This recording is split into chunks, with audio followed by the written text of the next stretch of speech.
Welcome to my YouTube channel टेक्जीन। इस video में हम नेस्ट.जेएस के एक बहुत इंपॉर्टेंट कॉन्सेप्ट को डिस्कस करेंगे विच इज सर्विसेज। हम देखेंगे कि सर्विसेज का कॉन्सेप्ट क्या होता है, क्या इसकी इंपॉर्टेंस है, क्यों हमें इसको यूज करना चाहिए, किस तरह से हम इसकी इंप्लीमेंटेशन कर सकते हैं अपनी नेस्ट.जेएस एप्लीकेशन में। इन सारे इंपॉर्टेंट कॉन्सेप्ट्स को हम इस वीडियो में डिस्कस करेंगे। ये वीडियो आपके इंटरव्यू क्वेश्चन से रिलेटेड बहुत इंपॉर्टेंट वीडियो है, क्योंकि आपसे इंटरव्यूज में सर्विसेज से रिलेटेड पूछा जाता है। आपसे पूछा जाता है कि यार ये सर्विसेज का कॉन्सेप्ट क्या होता है, क्यों इसको यूज करना चाहिए, बेनिफिट्स क्या हैं। इस तरीके के क्वेश्चंस ना आपसे इंटरव्यू क्वेश्चन में सर्विसेज से रिलेटेड पूछे जाते हैं। ठीक है, तो इस वीडियो को आपने स्टार्टिंग से लेकर एंड तक जरूर देखना है। अगर आप लोगों ने अभी तक इस प्लेलिस्ट को एक्सेस नहीं करा है तो भाई जल्दी से इस प्लेलिस्ट को एक्सेस कर लो, ज्यादा से ज्यादा शेयर करो, क्योंकि यहां पर आपको बैकएंड डेवलपमेंट स्टार्टिंग से लेकर एंड तक सिखाई जाएगी। बैकएंड डेवलपमेंट में चैंपियन बनाया जाएगा विद नेस्ट.जेएस। ठीक है, तो आपने इस प्लेलिस्ट को जरूर एक्सेस करना है और ज्यादा से ज्यादा शेयर करना है। अब हम आ जाते हैं यहां पर। सबसे पहले तो हम डिस्कस करेंगे कि यार ये सर्विसेज का कॉन्सेप्ट क्या होता है। नेस्ट.जेएस में सर्विसेज बेसिकली एक ऐसी टाइप स्क्रिप्ट की क्लास होती है जिसके अंदर हम क्या करते हैं, लॉजिक लिखते हैं। अब वो लॉजिक आपकी किसी भी टाइप की हो सकती है। आप उसके अंदर कैलकुलेशंस कर सकते हो, आप उसके अंदर कोई डेटा फैच करना है डेटाबेस से, आप उसके अंदर यहाँ पे किसी और सर्विस को कॉल करवा सकते हो, कोई भी रीयूजेबल लॉजिक लिख सकते हो, कोई भी बिजनेस लॉजिक अगर आपने लिखनी होती है तो वो आप एक टाइप स्क्रिप्ट की क्लास के अंदर लिखते हो, और उस टाइप स्क्रिप्ट की क्लास को हम नेस्ट.जेएस के अंदर क्या कहते हैं, सर्विसेज कहते हैं। यानी कि हमें कंट्रोलर से हटकर जो काम करना होता है, कंट्रोलर्स के अंदर हम क्या करते हैं, जो हमारी एचटीटीपी रिक्वेस्ट होती हैं, जो हमारे राउट्स होते हैं, उनको हैंडल करने का काम हम कंट्रोलर्स के अंदर कर रहे होते हैं। लेकिन उन राउट्स पर आने के बाद हमें लॉजिक क्या इंप्लीमेंट करनी है, हमें क्या सर्विस यूजर को प्रोवाइड करनी है, वो काम हम कंट्रोलर्स के अंदर नहीं करते, बल्कि उस लॉजिक को, वो जो लॉजिक वाला पार्ट है, जो बिजनेस लॉजिक है, हमारी जो कैलकुलेशन है, जो हमारा डेटा फैचिंग का काम है, इस तरीके की लॉजिक को हम क्या कर देते हैं, बिल्कुल सेपरेट कर देते हैं, जिससे हमारा कोड काफी क्लीन हो जाता है, काफी रीयूजेबल हो जाता है, काफी मेंटेनेबल हो जाता है हमारा कोड। और इससे सबसे बड़ा बेनिफिट क्या होता है कि हमारी जो दो अलग अलग चीजें थी ना, जिसको हम एक साथ लिख रहे होते थे, अब उसको हमने क्या कर दिया, बिल्कुल अलग अलग कर दिया है। जो हमारे राउट्स हैंडल हो रहे होंगे, जो हमारी एचटीटीपी रिक्वेस्ट को हैंडल करने का काम होगा, वो हम कंट्रोलर्स के अंदर कर रहे होंगे, और जो हमारी प्रॉपर लॉजिक का काम होगा, जिसके अंदर हमारी कैलकुलेशंस हो सकती हैं, डेटा फैचिंग का काम हो सकता है, बिजनेस लॉजिक हो सकती है, कोई भी लॉजिक का काम होगा, उसको हम क्या कर देते हैं, एक टाइप स्क्रिप्ट क्लास के अंदर रख देते हैं, और उस टाइप स्क्रिप्ट क्लास को हम नेस्ट.जेएस के अंदर क्या कहते हैं, सर्विसेज कहते हैं। ठीक है, तो एक चीज हमारे पास यहां पे क्लियर हो जाती है कि सर्विसेज क्या है। नेस्ट.जेएस में एक ऐसी टाइप स्क्रिप्ट की क्लास है, उस क्लास के अंदर हम वो लॉजिक लिखते हैं जो लॉजिक हम कंट्रोलर्स के अंदर नहीं लिखते। कंट्रोलर से हटकर जो काम होता है, जैसे कि business logic, calculation, data access, इस तरीके की जो भी लॉजिक होती है, उसको हम कहां पे लिखते हैं, बेसिकली सर्विसेज के अंदर लिखते हैं। जब भी हम सर्विसेज का यूज करते हैं तो हमारे पास एक डेकोरेटर यूज होता है विच इज इंजेक्टेबल। इंजेक्टेबल का काम होता है ऑटोमेटिकली प्रोवाइड कर देना। हमें क्या करना पड़ता है, अपनी सर्विसेज को प्रोवाइड करवाना पड़ता है कंट्रोलर्स के अंदर। हमें बताना पड़ेगा कि भाई अगर यूजर स्लैश प्रोडक्ट्स पर आता है या स्लैश एम्प्लॉयज पर आता है, तो इस राउट पर आने के बाद नेस्ट.जेएस क्या करता है, जो सर्विसेज आपने बताई होती हैं उन सर्विसेज को क्या कर देता है, ऑटोमेटिकली इंजेक्ट करवा देता है उस कंट्रोलर के ऊपर, उस राउट के ऊपर। ठीक है, ये चीज अभी जब हम प्रैक्टिकल एग्जांपल के साथ इंप्लीमेंट करेंगे तब आपको और अच्छे से समझ में आ जाएगी। बस एक कॉन्सेप्ट आपने याद रखना है कि जब भी हम सर्विसेज का यूज करेंगे तो हम इंजेक्टेबल डेकोरेटर का डेफिनेटली यूज करेंगे। ठीक है, तो एक चीज यहां पे क्लियर हो जाती है, हमें सर्विसेज यहां पे समझ में आ चुकी हैं। अब अगर हम बात करते हैं कि भाई सर्विसेज यूज क्यों करें, ऑलरेडी आपको पता है कि भाई इसको यूज करने से होगा क्या, कि भाई जो हमारी लॉजिक होगी ना, उसको हम क्या कर देंगे, सेपरेट कर देंगे, किससे, कंट्रोलर से। यानी कि कंट्रोलर्स के अंदर क्या रहेगा, सिर्फ राउट हैंडल करने का, जो हमारे पास रिक्वेस्ट आ रही होती है फ्रंट एंड से, उनको हैंडल करने का काम हम कंट्रोलर्स के अंदर करेंगे, और जो हमारी लॉजिक होगी उसको हम बिल्कुल सेपरेट कर देंगे, कहां पर, सर्विसेज के अंदर। इससे होगा क्या कि हमारा जो कोड है वो काफी मॉड्यूलर हो जाएगा, काफी क्लीन हो जाएगा, काफी टेस्टेबल हो जाएगा, क्योंकि हमें पता होगा कि राउट्स को हैंडल करने का काम हमने कंट्रोलर्स के अंदर करा हुआ है, और जो हमारी लॉजिक है वो कंप्लीटली डिफरेंट जगह पर है, वो हमारी कहां पर है, सर्विसेज के अंदर है। एक और यहां पे इंपॉर्टेंट चीज ये होती है कि सर्विसेज को हम क्या कर सकते हैं, रीयूज कर सकते हैं मल्टीपल प्लेसेस, या आप कह सकते हो कि मल्टीपल कंट्रोलर्स के साथ हम क्या कर सकते हैं, सर्विसेज को रीयूज कर सकते हैं। कि एक ही लॉजिक है, उसको मुझे मल्टीपल राउट्स के हिट होने पर रीयूज करना है, तो मैं इजीली उस सर्विस को मल्टीपल कंट्रोलर्स के साथ यूज कर सकता हूं, इंजेक्ट करवा सकता हूं। ठीक है, सबसे बड़ा बेनिफिट क्या है कि भाई आपकी एप्लीकेशन क्या हो जाती है, ऑर्गेनाइज हो जाती है, स्केलेबल हो जाती है। हमें पता है कि हमारा जो लॉजिक का पार्ट है वो डिफरेंट है और कंट्रोलर्स के अंदर जो हम HTTP रिक्वेस्ट को हैंडल कर रहे हैं, राउट्स को हैंडल कर रहे हैं, वो पार्ट हमारा डिफरेंट है। तो हमारी एप्लीकेशन काफी ऑर्गेनाइज हो जाती है, हमारा जो कोड होता है वो काफी क्लीन हो जाता है। ठीक है, देन उसके बाद अगर हम बात करते हैं सर्विसेज के कुछ इंपॉर्टेंट पॉइंट से रिलेटेड, तो सर्विसेज में हमें एक चीज पता है कि हम इंजेक्टेबल डेकोरेटर का डेफिनेटली यूज करेंगे। अगर हम इसका यूज नहीं करेंगे तो हमारी सर्विसेज कभी भी ऑटोमेटिकली प्रोवाइड नहीं की जा सकेंगी कंट्रोलर्स के साथ। ठीक है, तो ये चीज हमेशा याद रखनी है कि जब भी हम सर्विसेज का यूज करेंगे हम इंजेक्टेबल डेकोरेटर को डेफिनेटली यूज करेंगे। इसके साथ साथ inject services into controllers using constructor injection, हम क्या करते हैं बेसिकली एक कंस्ट्रक्टर का यूज करते हैं जो क्या करता है बेसिकली आपका जो सर्विसेज होती है उनको इंजेक्ट करवाता है हमारे कंट्रोलर्स के साथ। ठीक है, इसके साथ साथ सर्विसेज हमारा पार्ट होता है डिपेंडेंसी इंजेक्शन सिस्टम का। ये नेस्ट.js का एक बहुत इंपॉर्टेंट कॉन्सेप्ट है और इस पर आगे आने वाली वीडियोस में मैं सेपरेट वीडियो पे बात करने वाला हूं। ठीक है, ये नेस्ट.js का एक बहुत इंपॉर्टेंट कॉन्सेप्ट है। आप नेस्ट.js का इंटरव्यू देने जाओ और आपसे इसके बारे में ना पूछा जाए ऐसा पॉसिबल ही नहीं है। ठीक है, इसकी इतनी ज्यादा इंपॉर्टेंस है। ठीक है, तो आगे आने वाली वीडियोस में हम इस पर बात करेंगे अच्छे से।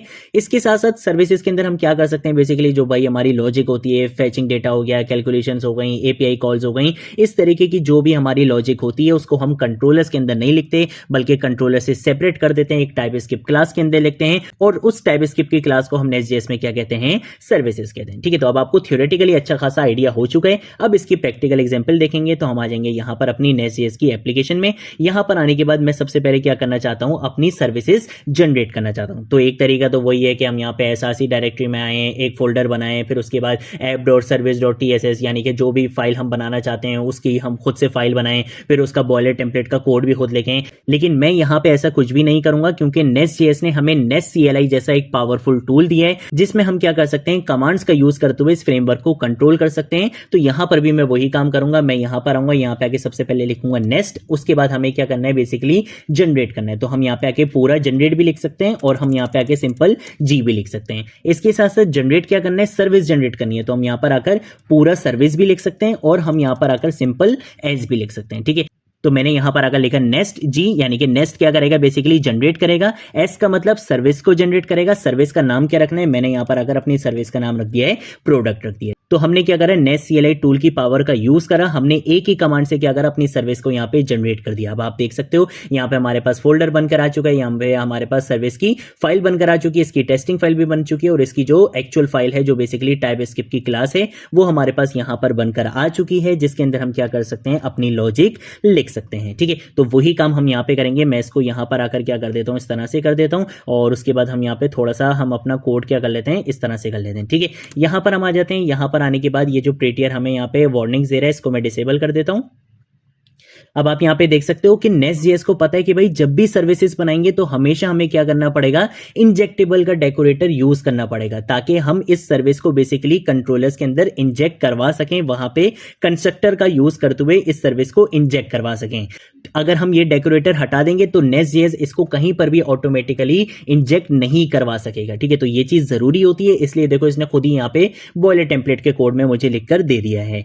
यहां पर आकर मैं क्या करूंगा, बेसिकली प्राइवेट का कीवर्ड यूज करूंगा जो कि बेसिकली बताएगा कि यहां पे मैं जो भी वेरिएबल या जो भी एरे या कोई भी चीज यहां पे बनाऊंगा, प्राइवेट का मतलब होता है कि उसको हम सिर्फ इस क्लास के अंदर ही एक्सेस कर सकते हैं, कोई दूसरी फाइल्स वगैरह के अंदर, दूसरी क्लासेस के अंदर हम उसको एक्सेस नहीं कर सकते। ठीक है, तो मैंने यहां पे इसको प्राइवेट बना दिया है। यहां पर अगर मैं बोलूंगा कि भाई मैंने क्या करना है, प्रोडक्ट्स के नाम से एक एरे बनाना है। ठीक है, तो मैंने एरे बना लिया। ये जो एरे रहेगा हमारा, ये बेसिकली एरेज ऑफ ऑब्जेक्ट रहेगा, यानी कि इस एरे के अंदर जो एलिमेंट्स आ रहे होंगे वो इटसेल्फ क्या होंगे, ऑब्जेक्ट होंगे। यहां पर अगर ऑब्जेक्ट का मतलब क्या है कि भाई की वैल्यू पेयर में आपका डेटा आएगा, मैं बोलूंगा कि भाई आईडी होगी और आईडी के साथ साथ क्या होगा, नेम होगा। नेम के अंदर हम यहां पर अगर लिख लेते हैं, लेट सपोज हम यहां पे लिख लेते हैं मोबाइल और उसके बाद हम यहां पर अगर क्या लिख लेंगे, प्राइस लिख लेंगे। ठीक है, तो प्राइस मैंने लेट सपोज यहां पर अगर लिख लिए है 20,000। अरे क्या कर रहा हूं मैं, 20,000 यहां पे इस तरह से लिखना था, ये लिख लिया। ठीक है, यहां पर अगर कॉमा लगाऊंगा, एक और प्रोडक्ट देना चाहता हूं तो मैंने एक और दे दिया, एक और देना चाहता हूं, एक और दे दिया। ठीक है, आईडी हमेशा यूनिक रहती है, 2 रख दिया, इसको हमने यहां पे 3 कर दिया।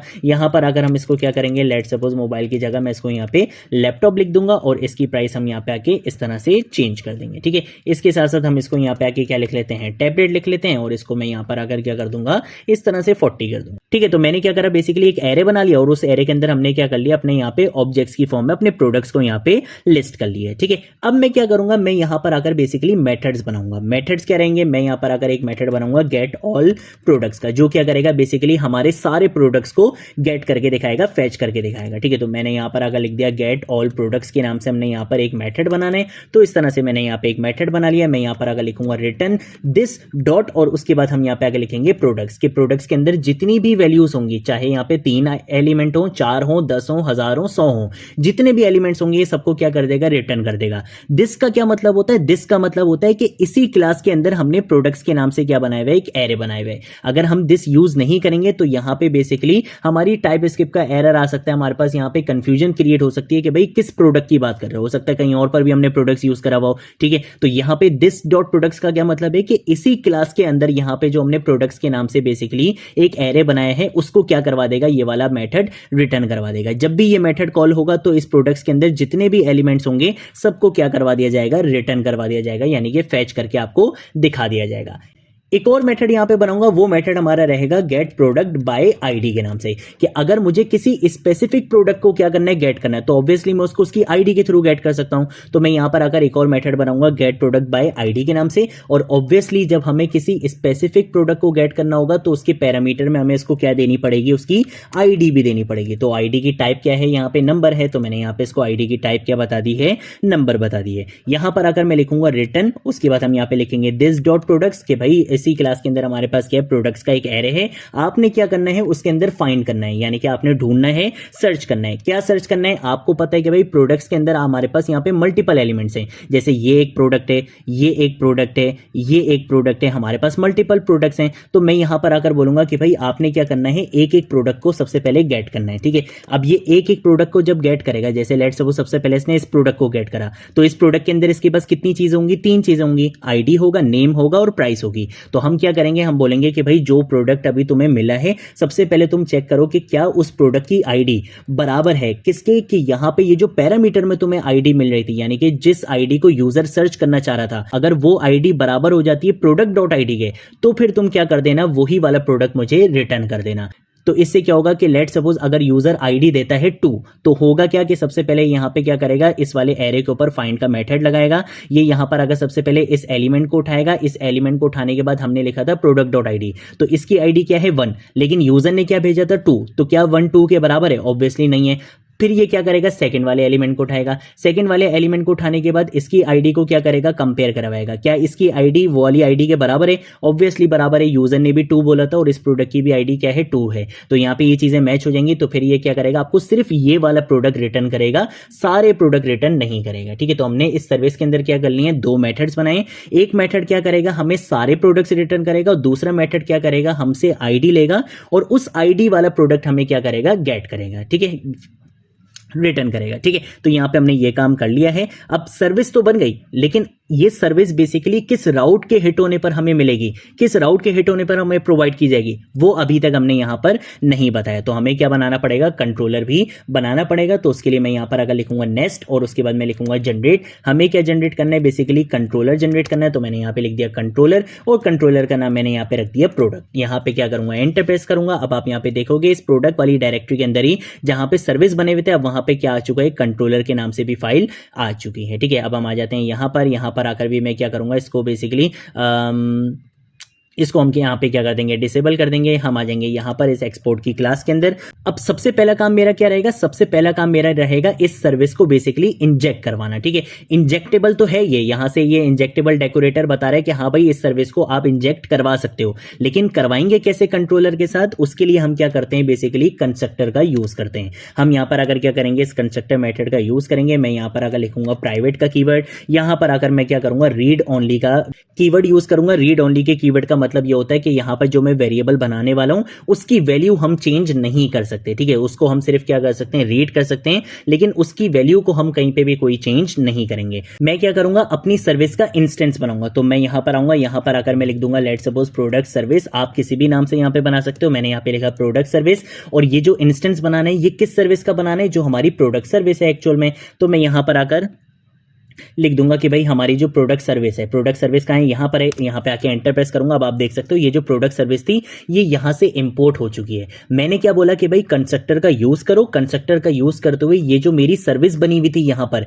इस सर्विस को क्या करवा दो, इंजेक्ट करवा दो इस वेरिएबल के साथ, इस इंस्टेंस के साथ। यानी कि ये वाला जो इंस्टेंस है, ये इंस्टेंस बेसिकली इस कंस्ट्रक्टर के अंदर क्या कर सकता है, इस सर्विसेज के अंदर की चीजों को एक्सेस कर सकता है, ठीक है। तो ये चीज हमने यहाँ पे बता दी है। क्या ये कंस्ट्रक्टर है, तो हमने यहाँ पे इस तरीके से इसकी बॉडी यहां पे डिफाइन कर दिया, ठीक है। तो अब क्या हो चुका है, कंट्रोलर में हमारी जो सर्विस थी वो इंजेक्ट हो चुकी है। इंजेक्ट हो चुकी है इसका मतलब है कि सर्विसेज के अंदर की जो चीजें थी वो हम यहां पर यूज कर सकते हैं। कंट्रोलर क्या करता है, कंट्रोलर हमारे राउट्स को हैंडल करता है। यहां पे राउट क्या बता रहा है कि भाई जब यूजर क्या करेगा, स्लैश प्रोडक्ट पे हिट करेगा, तब आपने इसको क्या चीज प्रोवाइड करनी है वो हम यहां पे आके बताएंगे। मैं क्या करूंगा, मैं यहां पर आकर @get डेकोरेटर का सबसे पहले तो यूज करूंगा, ठीक है। तो हमने यहां पर आकर क्या करना है, गेट डेकोरेटर का यूज करने के जब यूजर क्या करेगा, इस वाले राउट पे गेट रिक्वेस्ट हिट करेगा, तो आपने क्या काम करना है। मैं यहां पर आकर बोलूंगा कि आपने क्या काम करना है, गेट प्रोडक्ट्स के नाम से हमारे पास एक फंक्शन होगा, ठीक है, मेथड होगा बेसिकली। मैंने यहां पर गेट प्रोडक्ट्स के नाम से एक इस तरह से मेथड बनाया। मैं क्या बोलूंगा कि भाई आपने क्या करना है, इस मेथड को ऑटोमेटिकली एग्जीक्यूट कर देना है। ये मेथड क्या काम करेगा, हम यहां पे बोलेंगे रिटर्न दिस डॉट, और दिस डॉट के बाद हम यहां पे आके बोलेंगे कि ये जो हमने इंस्टेंस बनाया ना प्रोडक्ट सर्विस का, हम इसका यहां पे यूज करेंगे। तो मैंने यहां पे लिखा प्रोडक्ट सर्विस, और प्रोडक्ट सर्विस के अंदर यहां पे हमारी सर्विसेज के अंदर कौन सा मेथड था, गेट ऑल प्रोडक्ट्स वाला। तो मैं यहां पे इसको क्या कर सकता हूं, यूज कर सकता हूं। जैसे ही डॉट लिखूंगा तो देखो उन दोनों मेथड्स को हम यहां पे क्या कर सकते हैं, एक्सेस कर सकते हैं, क्योंकि हमारे पास ये जो सर्विस थी ये क्या हो चुकी है, इंजेक्ट हो चुकी है। इंजेक्ट हो गई तो इसका मतलब है कि उस सर्विसेज के अंदर की जो चीजें थी उनको मैं यहां पे क्या कर सकता हूं, यूज कर सकता हूं इस इंस्टेंस का यूज करते हुए। तो मैं बोलूंगा कि भाई गेट ऑल प्रोडक्ट्स वाले मेथड को आपने क्या करवा देना है, कॉल करवा देना है। कब, जब आपका यूजर क्या करेगा, इस वाले राउट के ऊपर गेट रिक्वेस्ट हिट करेगा, ठीक है। यानी कि स्लैश प्रोडक्ट जैसे ही वो हिट करेगा तो आपका ये वाला जो मेथड है वो ऑटोमेटिकली कॉल हो जाएगा। जो आपके प्रोडक्ट्स थे उनको क्या कर सकता है, यूजर गेट कर सकता है। अब एक और हमारे पास वहां पे मेथड था, उसके लिए भी हम क्या करेंगे, यहां पे गेट रिक्वेस्ट के लिए हम यहां पे गेट डेकोरेटर का इस तरह से यूज करेंगे। लेकिन एक इशू है, वो इशू क्या है कि इस मेथड के लिए रिक्वायर्ड था कि जब यूजर इस मेथड को कॉल करवाएगा तो आपको साथ में क्या देगा, आईडी देगा। यानी कि अब यहां पे जो हमारा बेस राउट होगा वो यहां पे सिंपल प्रोडक्ट नहीं रहेगा, बल्कि प्रोडक्ट के बाद कोई आईडी भी दे रहा होगा यूजर, ठीक है। तो उसके लिए मैं यहां पर आऊंगा, यहां पर आकर बोलूंगा कि भाई गेट के अंदर हमारे पास क्या आ रही होगी, बेसिकली एक डायनेमिक आईडी आ रही होगी। ये जो कॉलन है ना, कॉलन बता रहे कि भाई डायनेमिक कोई वैल्यू आएगी, उस वैल्यू के लिए हमने प्लेस होल्डर एक वेरिएबल का नाम यहां पे क्या रख दिया है, आईडी रख दिया है, ठीक है। तो अब हमने यहां पर आकर बोल दिया कि भाई यहां पे क्या होगा, यहां पे सिंपल जो आपका बेस राउट है वो हिट किया जाएगा, तो आपने इस मेथड को कॉल कर देना है, एग्जीक्यूट कर देना है। लेकिन अगर आपके बेस राउट के साथ कोई डायनेमिक आईडी भी आपको मिले तो फिर आपने क्या काम करना है, फिर आपने ये वाला फंक्शन, ये वाला मेथड कॉल करना है, ठीक है। गेट प्रोडक्ट का हमारे पास मेथड होगा, इसको आपने क्या करना है, कॉल करना है। यहां पर आकर मैं क्या करूंगा, रिटर्न का यूज करूंगा, यहां पे लिखूंगा दिस डॉट प्रोडक्ट सर्विस का हम यहां पे यूज करेंगे। और ये वाला जो हमारा मेथड था गेट प्रोडक्ट बाय आईडी, हम इसको यहां पे क्या करवाएंगे, कॉल करवाएंगे, ठीक है। इसके साथ साथ इस मेथड के अंदर हमें क्या काम करना है, इस मेथड के अंदर हम यहाँ पे आके एक और डेकोरेटर का यूज करेंगे विच इज पैरम मेथड, ठीक है। तो हम यहाँ पे आके इस पैरम मेथड का यूज करेंगे। इस पैरम मेथड का काम होगा कि राउट के अंदर जो आपको डायनेमिक आईडी मिल रही है ना, उसको गेट करना, ठीक है। तो हम यहाँ पर आकर बोलेंगे कि भाई इस राउट के अंदर आपको क्या मिल रही होगी, एक डायनेमिक आईडी मिलेगी। वो जो डायनेमिक आईडी होगी उसकी जो बेसिकली टाइप आपको मिलती है यूआरएल के अंदर, ऑब्वियसली वो स्ट्रिंग मिलती है, ठीक है। लेकिन इस मेथड के अंदर हमने इस आईडी की टाइप क्या बताई थी, नंबर बताई थी। और आप यहां पे देख सकते हो इस आईडी की टाइप यहां पे नंबर ही है। लेकिन यूआरएल में जब भी हमें आईडी मिलती है तो वो किस टाइप की होती है, स्ट्रिंग टाइप की होती है, ठीक है। यूआरएल में जो भी वैल्यू आ रही होती है वो स्ट्रिंग होती है। तो मुझे यहां पे क्या करना पड़ेगा, इसकी स्ट्रिंग को बेसिकली कन्वर्ट करना पड़ेगा नंबर में। तो उसके लिए हम यहां पे क्या करते हैं, टाइप कास्टिंग का यूज करेंगे। मैं यहां पे नंबर के मेथड को कॉल करवाऊंगा, यहां पे आके मैं पास करवा दूंगा आईडी को कि भाई इस आईडी की डेटा टाइप बाय डिफॉल्ट क्या है, स्ट्रिंग है। लेकिन तुम जब इस मेथड के अंदर इस आईडी को पास करोगे तो तुम इसको क्या कर देना, टाइप कास्ट कर देना, यानी कि इसकी टाइप को नंबर में कन्वर्ट कर देना। तो जब यूजर क्या करेगा, प्रोडक्ट स्लैश कोई भी आईडी, कोई भी dynamic ID, let suppose user ने दे दिया 2, प्रोडक्ट स्लैश 2 अगर देगा तो फिर वो 2 क्या होगा, बाय डिफॉल्ट यहां पे स्ट्रिंग होगा। लेकिन जब इस मेथड को वो कॉल करवाया जाएगा, इस सर्विस को बेसिकली यहां पे इंजेक्ट करवाया जा रहा होगा, तब क्या किया जाएगा, उस 2 को बेसिकली नंबर वाले 2 में कन्वर्ट कर दिया जाएगा, ताकि हम इस वाले मेथड के ऊपर इजीली काम कर सकें। ठीक है, यहां पर हमने ये काम हमने कंप्लीट कर लिया है। यहां पर मैं आऊंगा, यहां पर अगर मैं क्या करूंगा, अपनी एप्लीकेशन को रन करूंगा, तो मैं यहां पर अगर लिख दूंगा npm run start, और उसके साथ साथ हम यहां पे :dev जरूर लिखेंगे, ताकि जो भी मैं चेंजेस करूं उन चेंजेस के बाद मेरी एप्लीकेशन ऑटोमेटिकली रीस्टार्ट हो जाए, मुझे बार बार मैन्युअली अपनी एप्लीकेशन को रन करने की नीड ना हो। ठीक है, अब हम आ जाते हैं यहां पर आने के बाद सबसे पहले मैं जाऊंगा यहां पे लोकल होस्ट 3000 लिखूंगा। अगर मैं यहां पर अगर लोकल होस्ट 3000 लिखता हूं तो देखो my name is Farjeen Ali आ रहा है। अभी तक मैं उस वाले राउट पर नहीं आया। ठीक है, राउट बेसिकली मेरा क्या है, कंट्रोलर के अंदर राउट हमने डिफाइन करा हुआ है। हम यहां पे कंट्रोलर पे आते हैं, कंट्रोलर के अंदर राउट क्या है, प्रोडक्ट। अगर सिंपल प्रोडक्ट लिखूंगा तो ये वाली गेट रिक्वेस्ट हैंडल कर दी जाएगी। ठीक है, तो हम यहां पर आते हैं, यहां पर आऊंगा, यहां पर आने के बाद मैं लिखूंगा स्लैश और यहां पे मैं लिख दूंगा प्रोडक्ट। ठीक है, और सिर्फ प्रोडक्ट यहां पे लिखना है। यहां पे आके एंटर प्रेस करूंगा, आप यहां पे देख सकते हो कि जो मेरा डेटा था वो सारे एलिमेंट्स मुझे यहां पे गेट होकर मिल चुके हैं। ठीक है, सारे एलिमेंट्स क्यों मिले, क्योंकि हमारा जो बेस राउट था, बेस राउट पे हमारी जो सर्विस थी वो ये वाली सर्विस यूज होनी थी। लेकिन अगर मैं इसी बेस राउट के आगे कोई डायनेमिक आईडी दे दूंगा तो फिर ये वाला मेथड क्या होगा, कॉल होगा, जो क्या करेगा, हमारे सर्विस का जो दूसरा वाला मेथड था, जो बेसिकली स्पेसिफिक आपका प्रोडक्ट लेकर आएगा आईडी को मैच करने के बाद, ये वाला मेथड क्या होगा, कॉल होगा। तो इसको भी टेस्ट कर लेते हैं। लेट्स सपोज मैं यहां पर अगर लिख देता हूं 3, अब ये जो 3 है ये एज अ स्ट्रिंग यहां पे पास होगा। ठीक है, हम यहां पर आ जाते हैं, यहां पर अगर ये बेसिकली जो 3 है ये एज अ स्ट्रिंग यहां पे क्या किया जाएगा, गेट किया जाएगा। ठीक है, यहां पे हमने पैरम डेकोरेटर का यूज करें ना। पैरम डेकोरेटर का मतलब ही क्या है कि भाई यूआरएल के अंदर जो भी आपको आईडी के अंदर वैल्यू मिल रही है वो बेसिकली क्या है, स्ट्रिंग टाइप की है। लेकिन जब हम क्या करेंगे, यहां पे सर्विस वाला जो हमारा मेथड था गेट प्रोडक्ट बाय आईडी का, जब हम इसको यहां पे कॉल करवाएंगे तो हमने इस मेथड से प्रॉमिस करा था कि भाई तुम्हारे पास जो आईडी आएगी उसकी टाइप क्या होगी, नंबर होगी। ठीक है, तो हमने क्या करा, यहां पे ये जो स्ट्रिंग वाली आईडी थी इसको हमने नंबर में कन्वर्ट करवा दिया, ताकि हमारे पास वो स्पेसिफिक डेटा फैच होकर आ जाए। ठीक है, तो हम यहां पर आएंगे, यहां पर आकर मैं क्या करूंगा, एंटर प्रेस करूंगा। अब आप देख सकते हो कि मेरे पास स्पेसिफिक डेटा फैच होकर आ चुका है। तो ये बेसिकली हमारे पास एक बेसिक कॉन्सेप्ट होता है सर्विसेज का, कि इस तरीके से हम क्या कर सकते हैं, हमने यहां पर बेसिकली अपने कोड को बहुत ज्यादा क्लीन बना लिया, बहुत ज्यादा स्ट्रक्चर बना लिया। हमने अपने कोड की मेंटेनेबिलिटी यहां पे अचीव कर ली, हमने अपने कोड को बहुत ज्यादा स्ट्रक्चर करके रख लिया। कैसे कि हमारी जो भी राउटिंग से रिलेटेड जो भी लॉजिक थी वो हमने यहां पर हैंडल कर ली, कि बेसिकली किस राउट के ऊपर आपने क्या काम करना है वो हमने यहां पे कर लिया। लेकिन काम क्या हो रहा होगा, उसकी जितनी भी लॉजिक थी वो सारी लॉजिक वाला पार्ट हमारा सेपरेट फाइल के अंदर, सेपरेट क्लास के अंदर हो रहा है। ठीक है, ये हमारे पास बेनिफिट होता है सर्विसेज का। अगर कोई चीज नहीं समझ आए नीचे कमेंट सेक्शन में पूछ लेना, सोशल मीडिया अकाउंट्स पे पूछ लेना, मैं जरूर आप लोगों को रिस्पॉन्ड करूंगा। अब हम मिलेंगे नेक्स्ट वीडियो में नेक्स्ट टॉपिक के साथ, तब तक के लिए बाय बाय।